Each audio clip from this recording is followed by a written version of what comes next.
What's going on, everybody? It's Coach Mike Dub here back with another edition of Lockdown Defense Sports Studio. And of course, if you've been paying attention, if you've been locked in over the past few days, past few weeks, you know that we're moving on with our all-season content.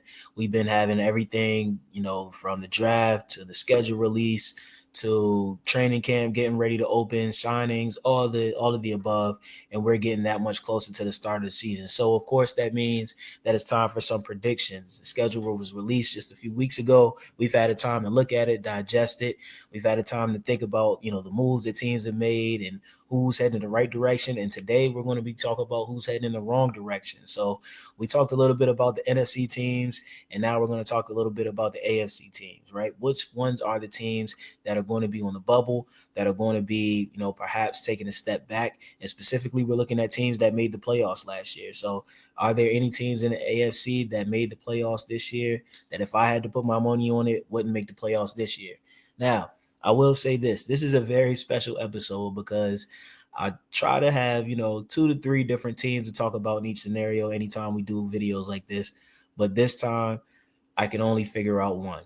And I can only think about one team when I looked at the schedule, when I looked at the teams that made the playoffs last year. There was only one team that stood out to me that if I were to say this year wasn't going to make the playoffs, this will be the team that I will put my money on. Other than that, I think just about everybody that made the playoffs last year will be in the running for it again this year, with the exception of, drum roll, the Pittsburgh Steelers. Now, if you've been paying attention to our content the last few weeks, you know I've been extremely perplexed, I guess would be the word, about where the Steelers are going with their offseason. What is their offseason plan? Uh, even down to who's playing quarterback for them. Like, it's just, there's so many unanswered questions with the Pittsburgh Steelers. And that's the biggest reason why I think they take a major, major, major step back this year. Now, what does that mean? What does a step back mean for the Steelers? Now, first and foremost, let's just start with the beginning. Are they going to make the playoffs? No, I don't think they make the playoffs. They have the Ravens, who, obviously are going to be a playoff contender as long as they stay healthy. And then you have, in my opinion, the team that's going to take their spot in the playoffs, the Cincinnati Bengals. I think that they are headed in the right direction. That offense is special. That quarterback is special. They got to put together some things on defense, but ultimately, I think the Bengals are going to be the team that replaces the Steelers in the playoffs. So that makes them the last man out. Now, second question. Just because they missed the playoffs doesn't mean that, they're going to be a terrible team, of course. No, that doesn't necessarily mean that. But what is an indicator that they're going to be a terrible team is that they don't have a quarterback. And not only do they not have a quarterback, but they have a very flawed plan at quarterback in which it seems. Now, this is barring any trades that may happen or, anything that may come up behind the scenes. I don't know. But as of now, I don't know what the Steelers are doing at quarterback, and that's the most important position. And that's going to be the reason why their offense is going to be so terrible. Of course, we know Aaron Rodgers, that's the guy they're waiting on. I've said it before, even if he does decide to come there, I don't think that he's going to be Aaron Rodgers in 2010. I don't think that he's going to move the needle enough to make them a contender. If anything, he may, have them competing in a few games, but early on in the season, I think there's going to be a struggle. There's going to be a learning curve, whether they have Aaron Rodgers or not. That's first and foremost. Second thing, they haven't even done enough outside of quarterback on the offensive side of the ball to make them a contender. Yes, they brought in DK Metcalf, but they also lost George Pickens. Yes, they brought in Robert Woods, who's aging a little bit. Is that an upgrade at wide receiver? Not necessarily. I don't think they upgraded their run game. They lost Najee Harris. They replaced him with a young rookie running back. So we're going to see how that works out. I don't think they made enough advances on their offensive line. Yes, they're a year older, another year of continuity together. Maybe that'll look a little bit better, but they didn't make enough moves in the offseason to move the needle for me. Now, defensively, of course, I think they'll be very good if they stay healthy. They added Darius Slay. They added a few other guys. Of course, they're bringing back arguably the best defensive player in the league, and TJ Watt. So that's just they're going to be the Pittsburgh Steelers on defense. Now, no question. But the question is, are they going to score more than 10 points a game with that offense? I think their offense will be very, very, very bad, very hard to watch. And, I hope that I'm wrong because I love Mike Tomlin. I love, the Steelers organization and how classy they are and a great organization they are, but I just don't see them being a team that's going to be a realistic contender this year or even in a playoff mention this year. And I think my big prediction is that this is the first year that we see the Pittsburgh Steelers finish under 500. Yes, I said it. Mike Tomlin under 500. I hope I'm wrong. I really do hope I'm wrong because, like I said, I love Mike Tomlin.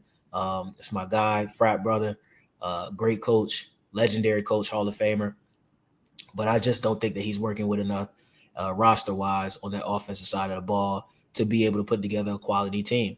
Now, once again, maybe some things will happen on the back end. Maybe a trade will happen. I know they've been mentioned with Chris Olave and a few other things. I think they know that they're still going to have to make some more moves prior to training camp if they really want to be, a contender. But I just don't see it happening right now. Another thing is I wonder if the voice has gone stale in the locker room when you've been, kind of that average to slightly above average organization for quite some time now. The Pittsburgh Steelers are always respectable, but they haven't been able to get over the hump. And we've seen that with a few teams in the past, even down to Andy Reid back in his Philadelphia days. As great as a coach as he was, they put together some great teams. After a while, it was just time for a fresh start for him. You saw how that, handled out with him with his second life in Kansas City. But if you remember towards the end of his time in Philadelphia, he never really had a bad season. He never really, had a bad team. But overall, it was just time for a change. I wonder if we're going to start to see that in Pittsburgh, especially if they do have a bad year this year. If they finish under 500 this year, I can't help but wonder what the top talk in the the Steelers organization is going to be. Even if it won't be him getting fired, maybe Mike Tomlin may feel like it may be time for a fresh start. I don't know. And of course, this is way too early to make these predictions, but this is all the trickle down effects of when you don't win. And I think this is going to be a very tough season for the Pittsburgh Steelers organization because I don't see them winning a lot of games. And I see them being a very hard team to watch. They were hard to watch last year, and they had a plan at quarterback. So, it's going to be very interesting. I've also heard, different rumors and different media outlets that talk about, how the Steelers organization wanted to bring back Justin Fields. And some people didn't want to move on from Justin Fields in the first place when they replaced him with Russell Wilson. So, when moves like that happen, they had an opportunity to bring him back this year, which I think they should have. They didn't.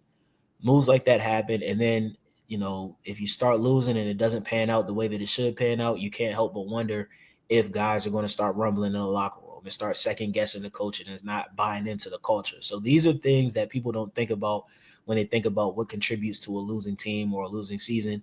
I think all of these things will play a factor this year for the Pittsburgh Steelers. Number one being the quarterback. Number two being the first time they're probably going to have a losing season in a long time, being under 500. And then number three, just being, our guys going to continue to trust the process and trust the direction that the organization is headed. So, of course, these are all way too early predictions. Once again, I hope that I'm wrong for the sake of Mike Tomlin. I love Mike Tomlin. I love what he's done. I love the fact that he's a great players coach. Like I said, a future Hall of Famer. But as I mentioned before, I just don't see enough with that team to be able to get them over the hump, to be able to get them in the playoffs. And of course, there are two other teams. They're not going to win the division. So we're talking about a wild card team. And if that's the case, they got to battle it out with a lot of those teams in the AFC West. So, who knows? Maybe it'll happen. Maybe it won't. Let me know in the comments if you agree or disagree. But my team to be on the lookout to not make the playoffs this year is none only than the Pittsburgh Steelers. So follow us on social media. Here are all our outlets. Let us know what you think. Who are your teams to be on the watch out for to either make the playoffs that didn't make it last year or miss out on the playoffs that made it this year? So until next time, it's yours truly, Coach Mike Dub.